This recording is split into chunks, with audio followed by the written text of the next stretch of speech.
So this is my 2022 Black Series HQ15.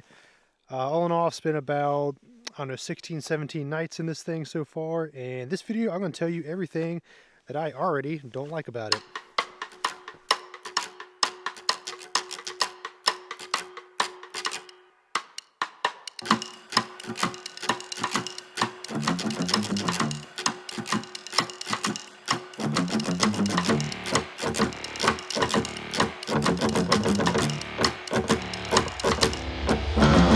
Once we're outside, we can address the first thing you may notice right off the bat, right away, is this white door here. This is the panel of the door for the hot water heater. It's a Frugati, and why this thing is white, I have no idea. I know that they sell these in black, and I know that they sell the doors by themselves online in black. I don't know if it's a supply issue or what, but they should put a black door on there. It just looks really weird, and that will be painted at some point. Next is our water fills. So on this side you have the drinking water and the general water fill. And the problem with these is you can't just stick a hose. You can't just take the cap off, stick a hose in here, and start filling up your tanks. You have to make another hose, which I'll show you here. So this is a hose that I got with the little starter kit that came with the trailer, and I had to cut it on this end. You know, left that in so you can plug a hose into that. So basically the fill tube goes in, up, and then down. I'm guessing to maybe go around the frame, but it doesn't get water in. So you gotta stick this hose about 3 feet in there, run it through the hose that goes to the tank, then plug your water hose into here, and then fill it up. It's not a huge deal once you have the hose, but it's just annoying. They don't tell you that at the dealership, or at least they didn't tell me. And I had to figure it out on my own. So the next thing coming around the front here is this pass-through storage compartment. It's nice to have it, but there's no slide. So, I mean, it goes all the way through in there, but you have to unpack everything that you have in the front in order to get to the stuff in the back. It'd been nice if they had put a slide on this to where you wouldn't have to unpack everything. I actually got one coming. I'm going to put it in. I'll do a video on that. But that's just really annoying from the factory, the fact that it doesn't have a slide in there. And moving to the next one, this is your kitchen. No real huge complaints about the kitchen, but my complaint is with the awning over the kitchen. So I'm not going to pull it out right now because it's covered in snow and ice, but if you look down, it's right on the line. So when you have this kitchen slide out and the awning out, it doesn't completely cover your kitchen. So there's like a couple, if you look just straight up and down, there's like an inch or two that's not covered by the awning. And of course, if it's raining, the rain's not going to be coming straight down. It could be blowing in from the side, and your kitchen's going to get wet, your outdoor kitchen. And I think the last thing on the outside is, what is it? This freaking door catch. Now, I don't know how well it works when it's not broken, but mine's broken already, you see? And I'm not sure if it was like this before I picked it up or if it happened the first time I used it, but it is broken and it doesn't really hold very well. So I'm going to fix that as too. I got a magnetic catch I'm going to put on here, but this is just garbage. And even when it does work, I've heard other people complain about it not staying latched. You know, you get a little breeze or gust of wind blow through and it just pulls it right off and slams your door. So definitely not a good design. The inside, and first things first, you notice right when you walk in is this bar accent light at the bottom of the dinette right here. This blue light is so freaking annoying, and you cannot turn it off. There's no switch to it, nothing. And basically the only way to turn this light off is to shut off the entire 12-volt system to the trailer. That means your heater, your fridge also won't work. So, which is my issue that I have with it, and this is probably the biggest thing that annoyed me when I first got the trailer, because they never told me that this thing doesn't cut off, is that, you know, when you're going to bed, you know, obviously you're out and about, you want to keep your fridge running to keep your food, and if it's cold out, you want to keep your heater running to keep it warm in here. And you're trying to go to bed, and this freaking light is on, and it lights up the entire trailer. I got some switches. I talked to the guys at Black Series, the actual manufacturer guys out in California, and I found out where the wiring for this thing is under this dinette seat right here. And I'm going to wire in a switch. Hopefully I'll be able to turn that off at night and during the day, because, you know, you're out during the day, you want to keep your fridge on. You don't need this extra light draining your batteries while you're out. Moving up to the dinette, these freaking cushions suck. They're too thick, I think, because the height of the dinette off the floor, it's kind of weird sitting in them compared to the height off the floor and also the table height. They're just too thick. The butt pads are a lot more firm than the back pads. These things don't stay in place, the back pads. I tried to put Velcro on it, but it just peeled right off the fabric, and it didn't stick, it didn't work. So I only carry the one. The other one I just toss in the garage. I don't even bring it with me. The only reason I bring this one is, you know, when you make it into a bed, you need the middle piece there. You need one of those for the middle piece. But I'm going to look into maybe finding another option, maybe some thinner cushions that fit in here. They work better. Another thing that sucks about these cushions is that they have no edge support. So when you're sitting on the edge, it feels like you're just going to slide right off into the floor. Really terrible cushions. They suck. Next is power. So I was really disappointed. I didn't realize this when I was looking at the trailer initially, but there are no 12-volt power outlets inside this trailer. Now, I will say this is the second run, I guess, of the 2022s. So they kind of switched things in the middle of manufacturing the 2022s. So the initial ones, I believe, had 12-volt outlets and had a lot of things that this one doesn't have. But this one has a lot of things, some things that one didn't have. I'll explain those later. But outlets is one of them. So this has no either cigarette outlets or USB outlets on the inside. It's all 110 outlets. And there's only one socket. So you got one over here on this side of the bed. You don't have one on this side. You only have one on this side. And it's only one outlet. It's not two outlets.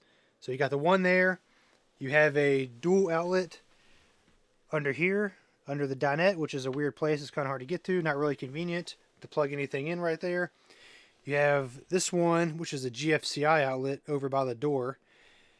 But the issue I have with this one is it only is activated when you're plugged into shore power or a generator, which I rarely ever am. So this one's pretty much useless. And the last one is here in the bathroom, and it's only a single outlet. So there's 4 total outlets to run power off of, but only 3 of them work without being plugged in. Really freaking annoying. I don't know really what I'm going to do about that, but might have to oh, I'm sorry. You do have one up here in this cabinet also. I forgot about that one. That's the one for the microwave, but I use that one for charging stuff during the day. See, I had to put my own little USB brick up there for, come on, focus, charging USB stuff. Anyway, that's in there. Is this AC unit? I don't like it. It's not that it doesn't work very well. It's just that I have no need for an AC unit. Once again, this thing can only operate when you're plugged in to shore power or a generator. And like I said, I am hardly ever plugged in. So this thing is just dead weight. It's tall, it makes the trailer taller. And I would get much better use out of a fan there, which I'm going to talk to some companies and see if they can swap this out for a max air fan that I can actually use. I wish Black Series would maybe option your choice of either a AC fan or a AC unit or a fan in this location, and maybe even a fan up here somewhere, so you can have two fans, because this thing I'll never use. And next is the window blinds. Now, I don't really have an issue with the function of these blinds. They function nicely. I like how it has a blackout shade, and it has the bug screen. But what I don't like about these is the direction that they go in. So if you notice, the blackout shade comes down from the top, the screen comes up from the bottom. I wish these were reversed. I wish the blackout shade came up from the bottom and the bug screen was obviously inverse and came down.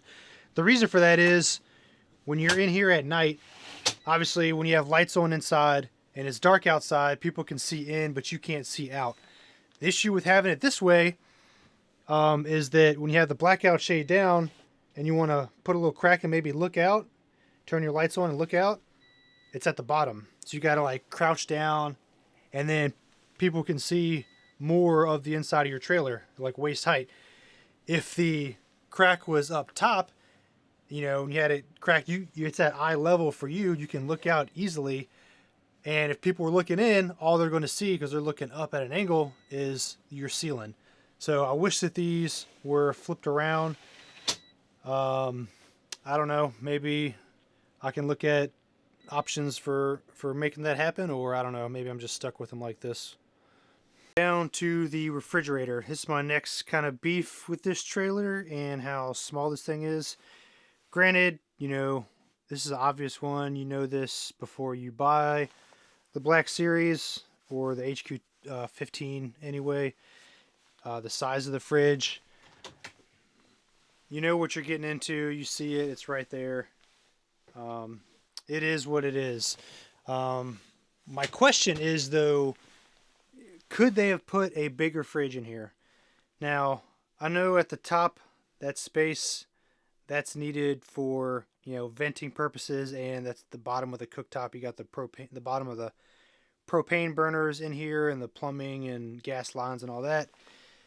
But at the bottom, I really don't think there's much under there. You have the inverter control box right there, and you got that switch panel, which I think is wireless, but you got the inverter control panel right there, but they're just wires. I don't know how much of this space you need for that one panel. I'm pretty sure you can fit a bigger fridge in there, and I wish they did. And lastly, this is kind of a big deal. Just kind of cue you into where I am. So there's a dinette, come down, there's your annoying blue light, and this is the bottom side of the bed. When you walk in, here's your thermostat here. This is your subwoofer, and this is the vent for your furnace. This is where your hot air comes out when you're running your propane heater. And if you see, I don't know if you can tell what the issue is with the location of that, but it's just blowing right into the backside of the dinette. I mean, there's like, I don't know, 8 to 10 inches between this wall and the back of the dinette, and it's just blowing right into the dinette. Now, and then you got this opening right here. So this, if you look down the hallway here toward the bathroom, that's almost right in line coming down the hallway. So my question is, why didn't they put the vent for the heat right there, so it's blowing down the hallway, and put the subwoofer over there? I'm gonna look into maybe swapping those around, but it doesn't make sense to me why they put these where they are. Because I'll kind of see if I can look in here. I mean, in this compartment, This is the back side of the subwoofer. Yeah, you got that, that's the, the amp, I guess, for the speakers and all the wiring and stuff. Then you got the bracket. But in this one, with the heat, I mean, it's just a duct. So why couldn't you leave? What I'm going to do is I'm going to look at leaving all this stuff in here, just moving the sub over and the bracket to this cutout, and just ducting this thing through here and out right here. I think it'll be much more efficient blowing out down the hallway and into the trailer rather than just right into the back of the dinette. It's just a stupid design. I don't get it. There it is, folks. That is my initial dislikes with the 2022 HQ15. If you have one of these, let me know your dislikes below. I'm interested to see what are some other issues people are having with these things. There's a lot of great things I'm going to say about it. I'm actually going to do a video of stuff that my initial likes about this trailer. But I had to just get this off my chest about the stuff that I hate about it. Also, so I forgot to explain earlier about the differences between the first run and the second run of the 2022 HQ15s. And this is just to my knowledge. I don't know if this is everything, but I mentioned, what did I mention before? The 12 volt outlets. So, this doesn't have any. I believe the first run does have sockets and USBs on the inside. The first run of the HQ15s, they have there'll be a panel somewhere in this area, but they have tank heaters for your gray water and your general water tank, which I like. I would like to have. I was looking for it after I bought this because it was starting to get cold and I wanted to keep my tanks warm, and turns out this one doesn't have it.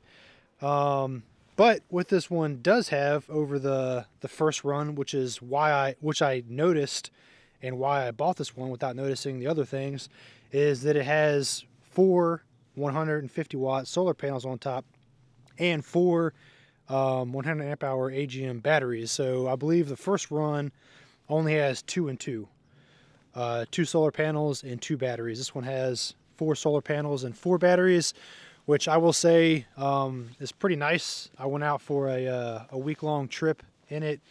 It was cloudy and rainy the whole time, and over 3 days before we plugged up to get some juice, those 3 days we were running off just the batteries, making coffee, running lights, running the TV for the kids. We only got down to about 50%, which is pretty cool considering how much energy, especially in the morning, coffee takes with the Keurig in there and everything. But anyway, that's it.